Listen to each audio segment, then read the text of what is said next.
غیر المغضوب علیہم ولا الضالین. میرے شیخ فرماتے تھے منعم علیہم اپنے لوگ ہیں، ان کے ساتھ رہنا، غیروں میں نہ رہنا، ورنہ غیر ہو جاؤ گے. جو غیروں میں رہا غیر ہو گیا. آپ ہیں، آپ سب کچھ ہے. غیر غیر ہے، غیر کچھ بھی نہیں. آپ ہیں، آپ سب کچھ ہے. غیر غیر ہے، غیر کچھ بھی نہیں. جن لوگوں پر غضب نازل ہوا اللہ کا، ان کے افعال سے، اعمال سے بچو، اور جو گمراہ لوگ ہیں ان سے بھی بچو. آخر اپنے شیخ کا جملہ سناتا ہوں. فرماتے تھے حکیم اختر اللہ کا راستہ یہ مشکل ہے، لیکن کسی اللہ والے کے ساتھ رہو تو اللہ کا راستہ مزیدار ہو جاتا ہے. صرف آسان نہیں ہوتا بلکہ مزیدار بھی ہو جاتا ہے.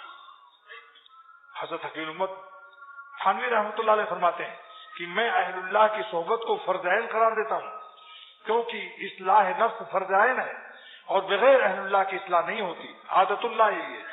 اس لیے فرمایا کہ شیخ اور مرشد اہل اللہ کی صحبت اختیار کرنا فرض عین ہے. اور فرمایا تزکیہ فعل متعدی ہے، خالی اپنے فاعل پر تمام نہیں ہوتا. جیسے جا زید، زید آیا، آنے کا فعل زید پر تمام. تزکیہ کے معنی کہ اس نے پاک کیا اپنے نفس کو، تو ایک مزکی بھی ہونا چاہیے، ایک مزکی ہونا چاہیے، ایک مزکہ ہونا چاہیے. دیکھ لو. آخر میں ایک سوال کرتا ہوں آپ لوگوں سے، حکیم الامت تھانوی کا علم آج ہے ایسا عالم؟ مولانا قاسم نانوتوی جیسا علم ہے آج؟ مولانا رشید احمد گنگوہی رحمۃ اللہ علیہ کا علم ہے؟ کتنے بڑے علماء ہیں، مگر حاجی امداد اللہ صاحب کی صحبت میں کیوں گئے؟ ذرا گریبان میں سر ڈال کر غور کرو، ورنہ مرنے کے بعد پچھتانا پڑے گا. خالی جامعہ رشیدیہ لکھنا کافی نہیں ہے، جامعہ قاسمیہ لکھنا کافی نہیں ہے، جامعہ اشرفیہ لکھنا کافی نہیں ہے.